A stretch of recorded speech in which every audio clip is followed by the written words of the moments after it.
युधिष्ठिर ने पूछा, जनार्दन मुझ पर आपका कोह है, अतः कृपया करके बताइए कार्तिक कृष्ण पक्ष में कौन सी एकादशी होती है। भगवान श्री कृष्ण बोले, हे राजन, कार्तिक के कृष्ण पक्ष में जो परम कल्याणमयी एकादशी होती है वह रमा के नाम से विख्यात है। रमा परम उत्तम है और बड़े बड़े पापों को हरने वाली है। पूर्व काल में मुकुंद नाम से विख्यात एक राजा हो चुके हैं जो भगवान विष्णु के भक्त और सत्य प्रिय थे।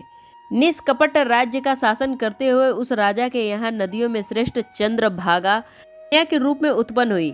राजा ने चंद्रसेन कुमार शोभन के साथ उसका विवाह कर दिया। एक समय की बात है, शोभन अपने ससुर के घर मंदराचल पर्वत पर आया। उसके यहाँ 10वीं का दिन आने पर समूचे ढिंढोरा पिटवाया जाता था कि एकादशी के दिन कोई भी भोजन ना करे।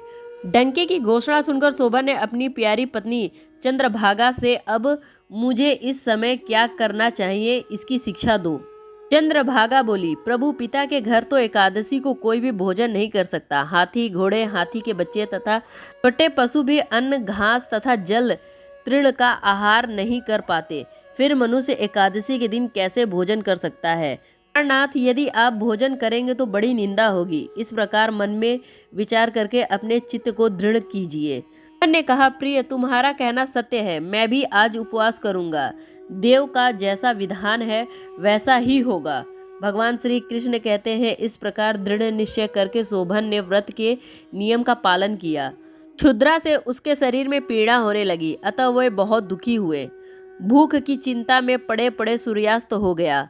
रात्रि आई जो हरि पूजा पारायण तथा जागरण में आसक्त वैष्णव मनुष्यों का हर्ष बढ़ाने वाली थी, परंतु वही रात्रि शोभन के लिए अत्यंत दुखदायिनी हुई।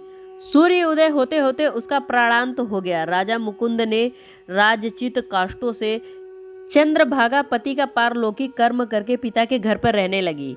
नित्य श्रेष्ठ रमा नाम का एकादशी के व्रत के प्रभाव से शोभन मंदराचल के शिखर पर बसे हुए परम रमणीय देवपुरु को प्राप्त हुआ। वहाँ शोभन द्वितीय बैर की भांति शोभा पाने लगा। राजा मुकुंद के नगर में सोम शर्मा नाम से विख्यात एक ब्राह्मण रहते थे, जो तीर्थ यात्रा के प्रसंग से घूमते हुए कभी मंदराचल पर्वत पर गए। वहां उन्हें शोभन दिखाई दिए।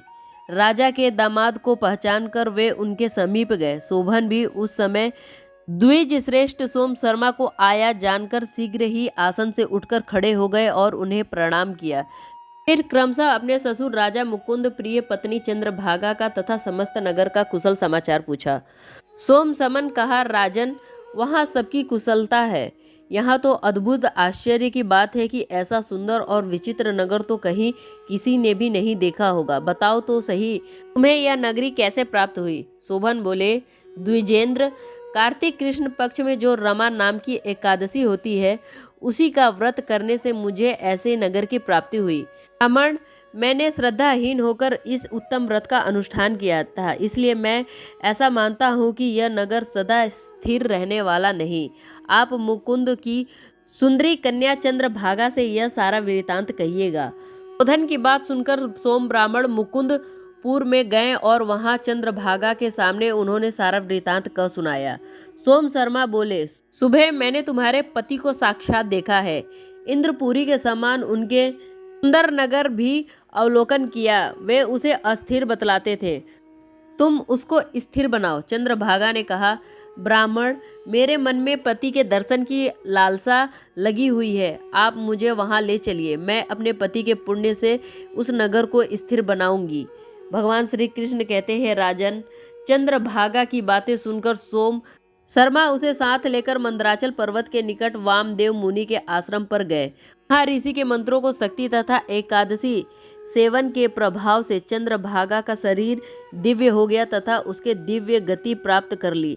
इसके बाद वह पति के समीप गई। उस समय उसके नेत्र हर्ष उल्लास से खिल रहे थे। अपनी प्रिय पत्नी को आई देख शोभन को बड़ी प्रसन्नता हुई। उन्होंने उसे बुलाकर अपने वाम भागों से सिंहासन पर बिठवाया। तदंतर चंद्रभागा ने हर्ष में भरकर अपने प्रिय से यह प्रिय वचन कहा, नाथ, मैं हित की बात कहती हूँ, सुनिए। पिता के घर में रहते समय जब मेरी अवस्था 8 वर्ष से अधिक हो गई थी, तभी से लेकर आज तक मैंने जो एकादशी व्रत किए हैं और उसमें मेरे भीतर जो पुण्य सज्जित हुआ है उसके प्रभाव से यह नगर कल्प के अंत तक स्थिर रहेगा तथा सब प्रकार के मनोवांछित वैभव से समृद्धशाली होगा। निप्त्र श्रेष्ठ, ये इस प्रकार रमा व्रत के प्रभाव से चंद्रभागा दिव्य भोग, दिव्य रूप और दिव्य आभरणों से विभूषित हो अपने पति के साथ मंदराचल के शिखर पर विहार करती है।